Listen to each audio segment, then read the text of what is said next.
Hello दोस्तों, अभी हम लोग जानेंगे इस कंपनी के बारे में। तो इस कंपनी देख सकते हो कुछ भी नहीं दिखाई दे रही है।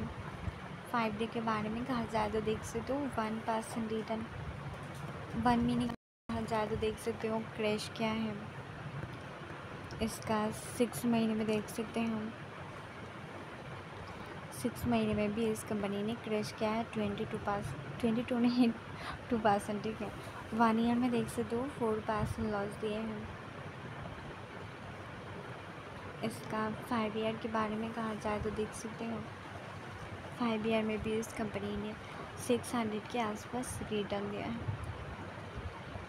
इसका मार्केट साइज भी देख सकते हो, पी देख सकते हो और डिविडेंड भी देख सकते हो, ठीक है। क्या आप भी इस कंपनी का शेयर होल्डर हो या दूसरे कंपनी का, मुझे भी कमेंट करके बताना। तो आज के लिए इतना ही काफ़ी। मैं गुड प्लेस से हूँ।